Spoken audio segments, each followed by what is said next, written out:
Hi guys, it's Kelly here and I'm back with another video. Today's video is featuring some products from Colorado Craft Company. These are digital stamps. This is the peony, the hydrangea, and the sunflower. Here I just wanted to show you, you can print them out on masking paper as well, so you could do your normal inking techniques in the background if you so chose to. I'm not going to use this today. I'm going to keep these cards super simple, and today we're going to concentrate on the coloring. So if you're not familiar with digital stamps, there's a lady named Nancy who did a fantastic tutorial on how to print digital stamps, and I will link to her video below. I didn't feel like I could do it any better than she did, so there was no reason to do that. But I always like to print mine in the middle of my cardstock, and I am printing on Nina 80-pound solar white cardstock, what I normally color on. And I like to print mine in the middle so that way I have the choice of whether or not I want to make them a vertical card or a horizontal, so portrait or landscape. I did end up doing all of these vertical, like the design is, but you can use these just like you would use any other stamp. You're just not actually stamping them. However, if I do love digital stamps, and I will get into a minute why, the extra reasons why I love them, but if you are like, no, I really just like having them in my hands, which I do as well, all of these stamps from Colorado Craft Company are digital stamps, which is a much cheaper purchase. But they also have them as regular stamps that you can purchase. So if you're like, hey, I really love these images, but I want it in a stamp, you can do that too. So here I've arranged them, I've picked a sentiment out of the set and then printed them. I'm cutting all of them to 4 1/4 by 5 1/2, and I will end up kind of trimming them down a little bit just to get a good card design, but I wasn't sure where I was going with that. Here I just wanted to show you I have these leftover pieces. These leftover pieces I just put in my scrap bin and I use them for die cuts or testing color combinations or anything like that. So here, I just wanted to show you, I like when my cards photograph well together. And so when I'm picking my colors, like I know the hydrangea, I'm going to lean more towards a blue-violet. And the sunflower obviously is going to be in the yellow-orange category. And so I was just looking to see what color would be nice to make the peony. And so that's how I ended up with the pink. Just wanted to share that part of the process. So now you may have noticed from the title that I said these stamps will help make coloring easier. And that is true. But I don't mean these stamps in particular. What I mean is these types of stamps. And if you look at this image so here I'm just coloring it like I normally would. I'm adding my shadows where I think they would go, and then I am working out to my lightest color, maintaining that highlight, putting in my dark so that I have deep dark shadows. But if you look at the way this image is drawn by the illustrator, and I don't know who does their big and bold series, but this is true. They have other ones I didn't use today. They have Rose, they have the perfume bottle, which I love, also has this. But what it has is a whole lot of shading. A whole lot of shading that is built into the stamp already. The irony is a lot of times detailed stamps like this are actually very overwhelming for people, and they look at it and they think, oh, that looks too realistic, that's too overwhelming, I'm not at that skill level, I can't color that way. But the part that you're missing is the shading that the illustrator adds actually gives you a road map. It makes it so easy to know where to put your shadows, to the point that it's not confusing or overwhelming or scary. So here I am speeding up the coloring just a little bit because it's easier to show the technique of like putting down the shadows in kind of like the back half of the flower where it's more shaded. And so I wanted you to see the whole image, and that's true of all of them. I didn't cut out any of the coloring. Some parts of it just are sped up because, as you can see, this is a little bit of a longer video. So digital stamps are great because they are cheap. I shouldn't say they're cheap. They're inexpensive. They are substantially more inexpensive than a like a stamp set you would hold in your hand where you're receiving actual physical product, which makes them super great for practice. Now, all of these I've turned into cards. I will use them, when it is appropriate. But this gives you a way to practice the same image over and over again for these ones with all the sentiments, and I think they're $6, $5.99. And so I can print this as many times as I want in any size that I want, and trim them, to be different, to have a, larger focus on the bloom. You don't have to use the whole image, just like any other stamp. The difference is that you can change the scale, but the biggest benefit is that you can print them to any size because it is easier to color a larger image. It's part of the reason why their Big and Bold series is so popular, because it is easier to color a larger image where you're not trying to get in all these little teeny tiny nooks and crannies, especially if you're a crafter who's been doing it for a long time and maybe you're a little bit older in years. Sometimes that stuff can be hard to see. So bigger image is always easier. So here, because the shading is already down, and in this particular case, it's in the form of a cross hatching, which means there's lines going one way, and then to make it darker, they add lines going another way. So here is how I approached the image. I did not rely on my own ability to know where to add shadows. When I saw that there were two, like a genuine crosshatch, two diagonal lines, that is where I added my darkest color, which for me in this card is a BV08. So if it had two crosshatches, I added BV08 to that exact spot right over the shading. If it had one line, I added my next darkest color, which is a BV04. Then I did color the way that I normally do, as far as putting down, my color and then working out to my lightest. But if you only put the shadows where that double crosshatch is, and then you put your next darkest midtone where the single crosshatch is, the rest of it falls into place because it maintains your highlight for you. So you don't really even have to think about it. Now, when you're doing this and you use these types of images, like these are from Colorado Craft Company. Picket Fence Studios has some great ones. It's been a long time since I've used, Penny Black, but they also had, some in this kind of style where the illustrator is giving you where the shadow should go. It does the work for you, but as you're coloring them and you're practicing them, you're training your brain to see where these shadows go. So the more you practice it, the more comfortable you get with the concept. Then when you get a stamp that's an open flower that doesn't have the shadows, your brain is going to remember, okay, well, when we colored these, the shadows went here. And that's, in essence, is the purpose of practicing, is to learn it for yourself. And then it's just the, memorization of what you have learned to then apply it. So darkest color where there's the darkest shading, mid-tone where there's the next darkest shading. Then we're going to take the lighter mid-tone and we're going to blend that out. We're going to leave that light edge. That light edge is going to be our highlight, and that's what's going to help bring up the dimension. So here you can see I have very little left that is my lightest color, but that's because you should have minimal shadows, minimal highlights. The two colors you'll see the most of are the midtones. Though it'll be one midtone if you're using a 3-color blend, or it will be 2 midtones if you're like me and you prefer a 4-color blend. But either way, this makes it so easy to not be afraid of those dark colors because it's already dark. Because we've printed it in this case, or you would be stamping it in black because you've already put it, like the black is already in there. It's already dark. So you don't have to be scared about putting a dark color over it. What's down there is already darker than anything you're going to add, unless you're doing a grayscale and you're adding black yourself.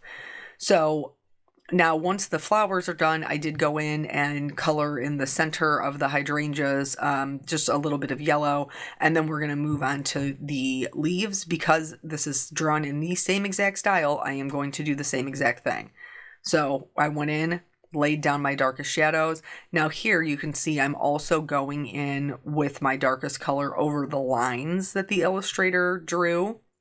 We're going to talk about this a lot more when we get to the sunflower, because the sunflower does not have quite as much shading, but basically just going through them, getting that practice with the ones that really do help you along and give you that roadmap. And then for the sunflower one, which does have guidelines, they're just not as many, and how then we will apply the same thing to that to get results easily that we're very happy with the way that our coloring looks. So again, once my darkest is down, I'm going in with my darkest mid-tone color, and I'm going right over that, just extending out past the previous color just a little bit. And for my stem, I'm not going to get all 4 colors in here. I'm just going to get 3 colors in there, but that's totally okay. Like, you don't have to worry about that. Because the highlight is so minimal, I don't necessarily know that it's even noticeable if you hadn't watched me colored it and heard me point it out. So now this is the lightest mid-tone, and this is going to fill in the majority of that. We'll have very little white that is left, and we will fill the rest of that in with our lightest color, which is going to be our highlight. You can see very easily that our shadows are maintained because we have those illustrative lines that are already in there. For the portion of the stems that you can see inside the flower, there really isn't much, but there is some small sections. I am using just the darkest color and my lightest mid-tone. Because when you have something that's small, like, there's not a lot of real estate, so you kind of got to pick and choose, and I felt like that would be enough for me to have a shadow and a highlight. Moving on to the peony. This one I think is probably my favorite, even though I love blue and I love the hydrangeas. I think the way that this one came out is my favorite. And again, you can see looking at it, it's a beautifully drawn image. So, right out the gate, like, that's super helpful. And then we're going to do the same thing. If there's a double crosshatch, or if you are coloring a stamp where there's just heavier line work, that would be where you would add your shading. There is a little bit of a trick to this. So sometimes an illustrator will add additional line work, not necessarily because they want that area to be darker, but because they're adding some, something that is aesthetically pleasing. And you can see this a lot in, like, Altenew has beautiful florals. And there's a lot of times where there's just lines that are in there just to make the image more interesting. Nothing wrong with that. Completely different style than what we're talking about here. Here you're going to be looking for images that have the line work drawn in where the shadows would be. Now, we've talked before, if you've watched my channel, where shadows would be is any point where 2 places meet, or any point where one object lays on top of the other. So a peony has so many layers that you can see in here that there's so much darkness as we get into the center and the petals are smaller, that there's a lot of shading there. Not so much that there's not a highlight at all. Every single one of those petals has a white edge. But in the recesses, in the darkest parts, there is shading. And so this is an excellent learning tool to get that practice to see where those darks need to go without the darks being super overwhelming. And then just as you get more comfortable with it, I like to do, one petal and its completion and maybe do a couple of those so you guys can see them all come together. But if I was working on this image and I was not on camera, I would be coloring multiple of them at a time. Or I might go into my whole image and put my shadows in, and then my dark mid-tone, then my light mid-tone, then my highlights. but I like to do it one at a time so you can see it come together. And then again, I am going to speed this up a little bit, not so just to cut down on the time of the video. It is a long video. I know that your time is precious. If you have more time and this is going too fast, by all means, feel free to slow it down. I'd maybe mute it because then my voice is going to get real like, the Peanuts teacher. But you always have that option to slow it down, so that you can really stop and see what is happening if you want to see the whole thing, not in fast motion. But the technique is the same. Is the darkest one where there's the darkest line work, and then where there's a little bit of line work, not super dark, would be your dark mid-tone, and then you're just going to blend out from there, working towards your lightest color. It really is super helpful when you are learning or when you are overwhelmed by dark colors or afraid of dark colors. An image like this with all of that kind of shadow work done for you is immensely helpful. And to be fair, the if you just wanted to go in and color this one color, like you just wanted to go in and you're like, listen, I'm not a colorist, but I love the image and I want it to be pretty. It's so well done. With the shadows already laid in there, that where the shadows are, even if you went in with one singular color, would still be somewhat dimensional because they've already added in those shadows. Now we're going in, with this 4-color blend and accentuating those shadows quite a bit. But here, I'm not having to think about where to put them. Even though, as somebody who is a colorist, I know that's something that I've learned over time with practice. But I don't have to think about it, which is why it makes it easier to do the whole image at one time for me. Because if I'm not familiar with an image and I have to figure out where the shadows are going to go, I definitely do go petal by petal. Or I kind of will color map it if it's got a lot of colors in it, because that helps me to visualize where things should go. Which is why the first layer always takes me the longest. But with something like this, because there is no thought about where the shadows are going to go, it's pretty mindless, that I can just go in there and lay down the color and just move along. This is another reason why I personally like digital images, because sometimes I am stressed and sometimes decision making is too much and I'm overstimulated and I'm overwhelmed with my regular everyday life.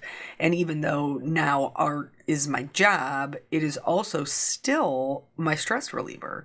And so sometimes I don't want to think about the card design, and sometimes I don't want to think about how to stamp things out and put things together and all of that. Sometimes I just want to color because that is what makes my heart happy. And so I can sit down, I can get lost in thought, I can, maybe have a little conversation with God about what is on my heart or what's going on in my life, or I can think through my day, or if I have something super stressful coming up, I can kind of play that through, and I can do it kind of mindlessly while I'm coloring, and that works for me quite a bit to relieve some stress. So that's that. So now this image, I used the same greens for all 3 images. I didn't really see the need to switch them up because it wasn't necessarily about, what color choices we were using. Also, again, having them repeated will help when I photograph my cards. But here, so with the sunflower, which by the way, when you purchase this, they make a donation to Ukraine, just, for the people there who were in wartime.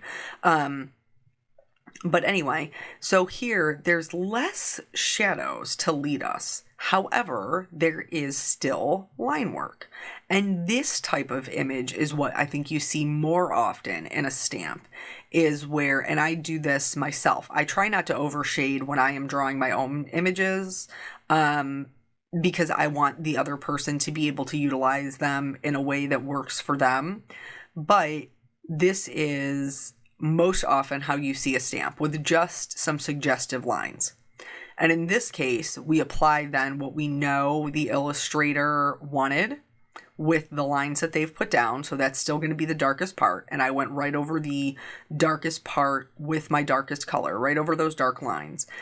But then I'm also applying my knowledge of where shadows need to be. So where one is on top of the other and where two things meet. So those petals that are behind, I'm definitely adding shadows to. I'm also going in, this is my dark mid-tone. I'm extending out those lines for my darkest color. I'm adding in lines where one petal lays on top of the other, like adding in a shadow next to it. And so this is what we most often see, but because now we've practiced the other two, we can definitely go in, see where these shadows need to be. And this one, I think the reason that there's less shadows drawn in is because it is a front-facing open flower. In a sunflower, outside of where the petals connect or where they lay on top of each other, there really isn't any shadow because of the way that they are shaped.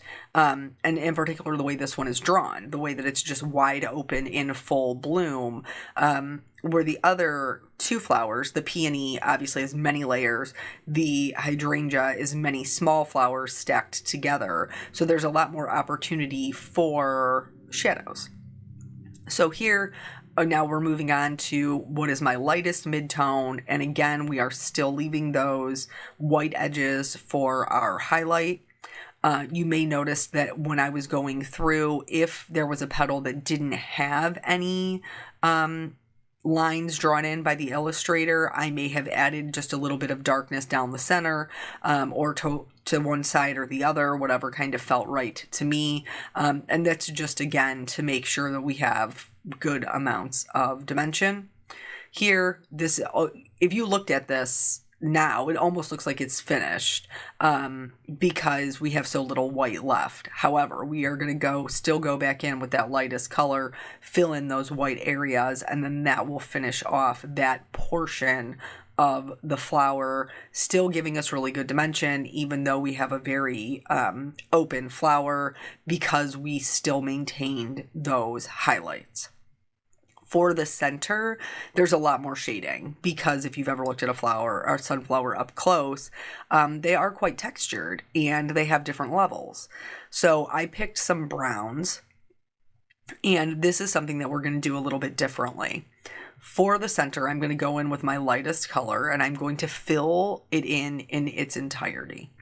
And the reason that I'm doing that is because I know the technique that I want to apply is stippling. And so with alcohol markers, in this case I'm using Copics, but with alcohol markers in general, if you put a lighter color over a darker color, it will lighten the darker color. So doing stippling, which is just a series of dots, I am adding my stippling, working from my lightest out to my darkest, and then from my darkest back into my lightest, so that I get a wide array of colors. Now, I'm still putting my darkest where I want my shadows to be, in the center where the illustrator has told me with shading that it should be, and around the edges where, again, the illustrator has told me with their line work, or in this case some dots, that should be shadowed. The middle section, which on a sunflower is raised, is actually going to be the lightest. So we have this darker colors that look inset, and that is going to give us an enormous amount of dimension because we're leaving that kind of inside ring lighter. And then we'll go on to the leaves. So, I know we're 25 minutes into this video and you've already given up, but as far as story time goes, Simon Says Create is already going on.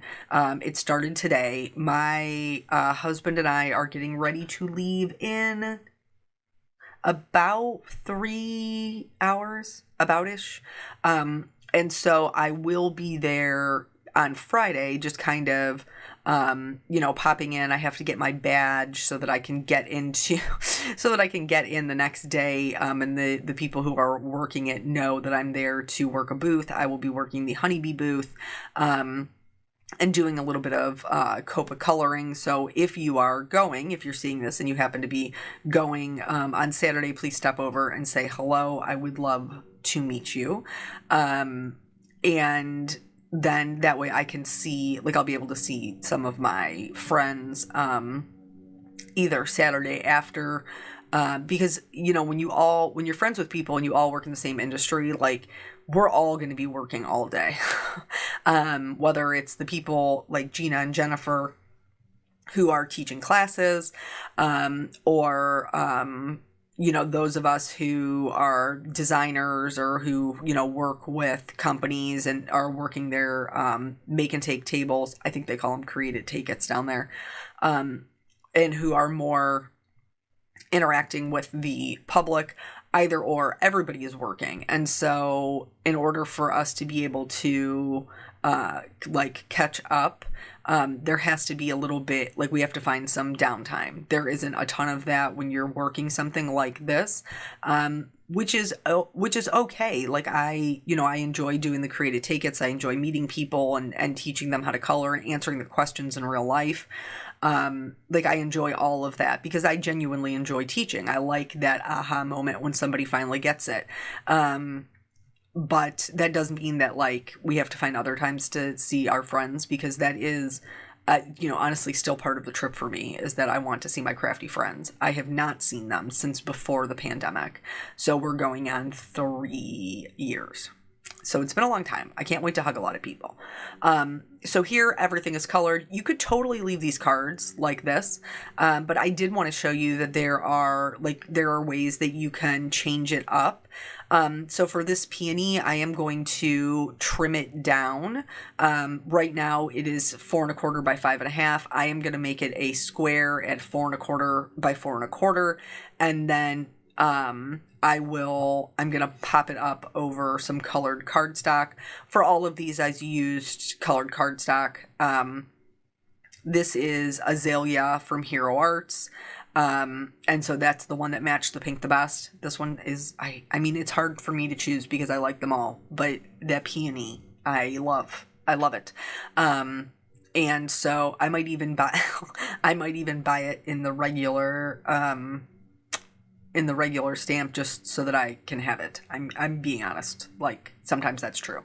So for the sunflower, because this image is a bit larger and the sentiment is a bit larger, I was kind of limited on what I could do with it. So I just trimmed it down around the sides, and then I'm just going to mat it on, I think this is Buttercup from Concord 9th. And then for the hydrangea, again, this one is a little bit larger, not so much in height, but in width. And so I did trim off just a little on the left and the right, and then I will mount this on, I think it's the lapis from Hero Arts. It might be the periwinkle. I will double check and I will link it below. And then so here, in order to pop all of these up, which is just something that adds a little extra interest considering there's not a whole lot going in the cards. The coloring is kind of the star of the show. I am using the foam tape from Picket Fence. This is a super great foam tape. It is a little bit taller than the Scotch foam tape. And so for this first one, I did not add liquid glue onto the back of it. Unfortunately, I was able to get it on the first try, but for the other ones, I will. That liquid glue just gives us more wiggle room. So I did stand up from my chair and look at them like directly down to make sure that I was going to have them lined up appropriately. I didn't want, any crooked cards. But so that was just another maybe helpful tip if you're having a hard time getting your cards to line up. If you can, stand up and look at them, from an aerial view. And it should be more helpful for lining them up. So anyway, I'm excited to see my friends. I am excited to spend an evening, a date night, even if it is in another city with my husband, because we're both very busy and we have 2 children. And so we don't often get to have kind of like a date night where we're solo. And so I will miss my children. I'm endlessly grateful to my mom and my mother-in-law for splitting the weekend and watching the kids so that we could go together. But yeah, just very, very excited to be able to spend some time with people who just fill my heart. So this one I did. These are very Jennifer Maguire-esque. She's going to laugh at me when I tell her that. But like the kind of simple design with a colored cardstock background. These remind me very much of her kind of like earlier year style cards before die cutting was a thing. And she just, well, I mean, die cutting I think has always been a thing before it advanced as far as it is now. But these very much remind me of her like old school cards. You tell me if you think the same. So I did add some shimmers to all the cards because, you know, I love a good glitter. And that's, again, even though they're digital stamps, nothing changes there. I'm applying the same techniques that I would to a stamped image. So I added some clear shimmer to all of the flowers. And then to the hydrangea and the sunflowers, I went in with a white gel pen. And just on the center of the flowers, did just some white highlights for the hydrangea, and then for the sunflower, I just went in that lighter area to just kind of bulk up that highlight and help it pop. And then that's all 3 cards. So I hope that this video was helpful for you, you know, to maybe start on your coloring journey to make it a little bit easier.